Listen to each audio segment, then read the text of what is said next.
so many people have mixed feelings about psychics. You know what? I mean, nobody's God, but I I believe to some point. You know, pardon me. I remember many years ago, a good friend of mine who is now deceased took me to a tarot card reading, and then also did set me up for a reading with this psychic over the phone. They were both so accurate. It was crazy, you know. I mean, a lot of things. Now, the guy on the phone, the reader, he was probably the rudest person I'd ever spoken with. But at that time in my life, he was accurate. It was things I did not want to hear. You know, I was like, none of what he said made sense, you know, but looking back, he had a right to verbally kick a bone out of my ass, you know, and tell me, you know, that about all these things that was going to happen because, you know, looking back, the things that he was talking about would make anybody angry, irritate somebody, you know, to see like, wow, this is what kind of person, this is what this person's going to go through based on this person's psychological or whatever kind of makeup, I guess, for lack of better words. And, you know, so I decided, you know, 20 some years later to try it again, you know, and see, okay, what is it today? You know, and now it's like so different. There was some very nice things that I heard, but then there were some painful things too. And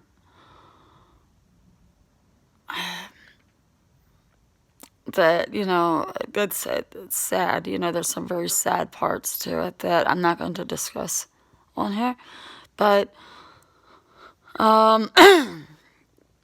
what compelled me, you know, to do this had to do mostly with the amount of loss. And, you know, that I've had in my life. I've lost a lot of people to death and at very, you know, young ages. And I had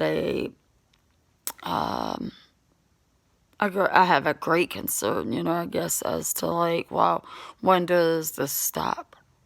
I mean, loss doesn't stop until we die, you know, but I mean, is there any more in the very near future, or will there be a plateau where, you know, everybody can enjoy life for a bit and maybe be faced with this, you know, 10, 20, 30 years down the road? So, and of course, you know, my own questions about career and, you know, my own personal other questions, but the primary premise had to do with that. And so, again, you know, some of what I was told was nice, you know, was encouraging to, on a personal level, to persevere because, you know, that my academic and career goals will come to pass, yes. It's not going to be in the time frame that I want, of course, you know, things in life require patience and good things are worth waiting for.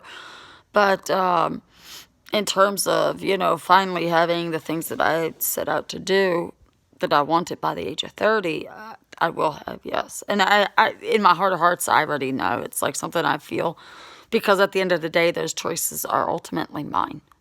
And I don't necessarily need, you know, somebody else to tell me that. But I guess this had more to do with just, again, you know, the amount of loss and like wondering, you know, how much more this can take, you know, when there's been just so much catastrophe and hardship.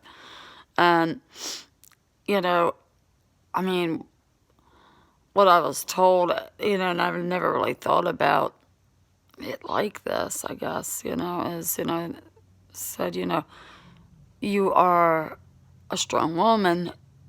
It has been the pain of your past that has made you the woman that you are, you know, and, you know, that the average person couldn't even imagine, you know, the type of pain, you know, and that's relative. I say, well, you know, thank you, but, you know, pain is relative, and I don't think any one person has a quote-unquote easy life. You might have things handed to you on the material or financially or whatever.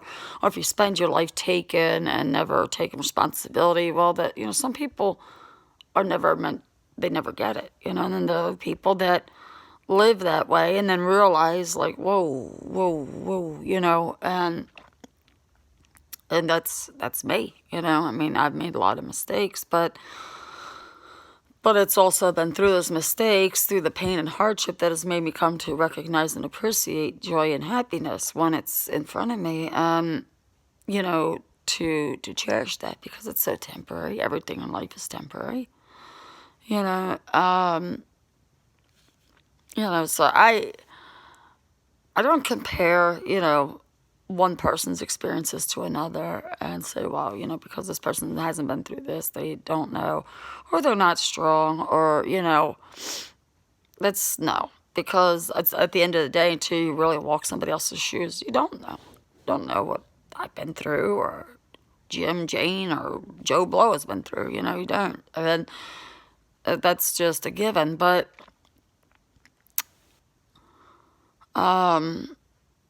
there are things that I didn't expect to hear that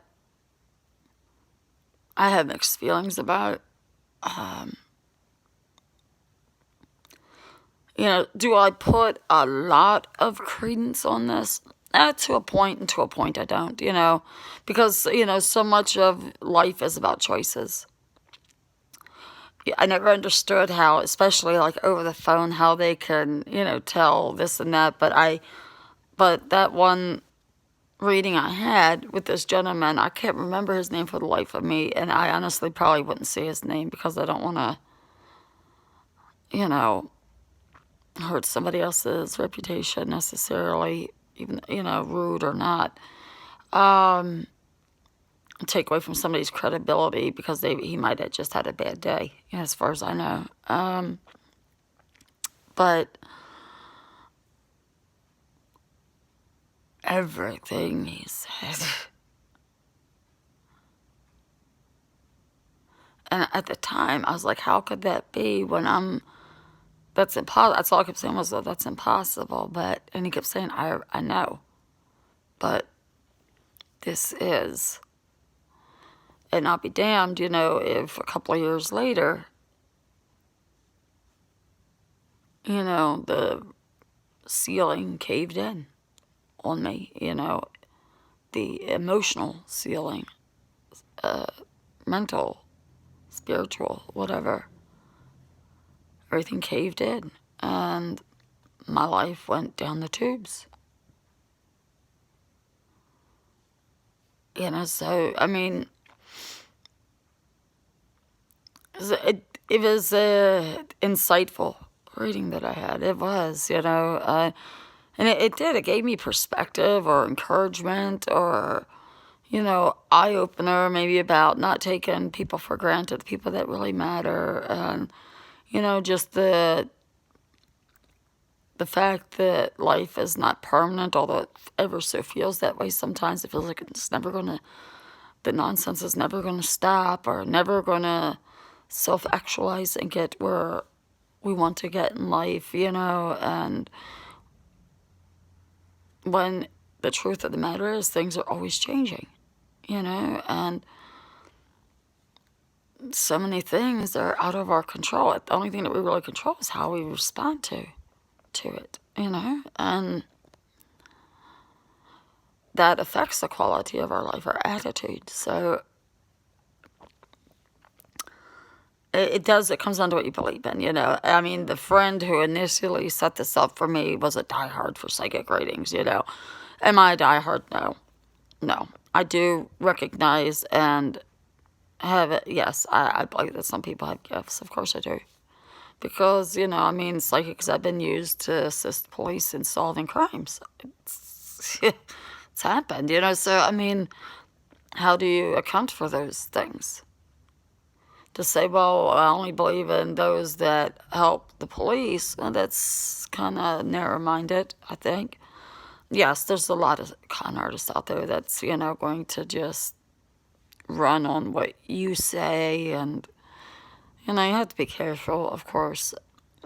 my overall impression on the reading I had it felt pretty accurate.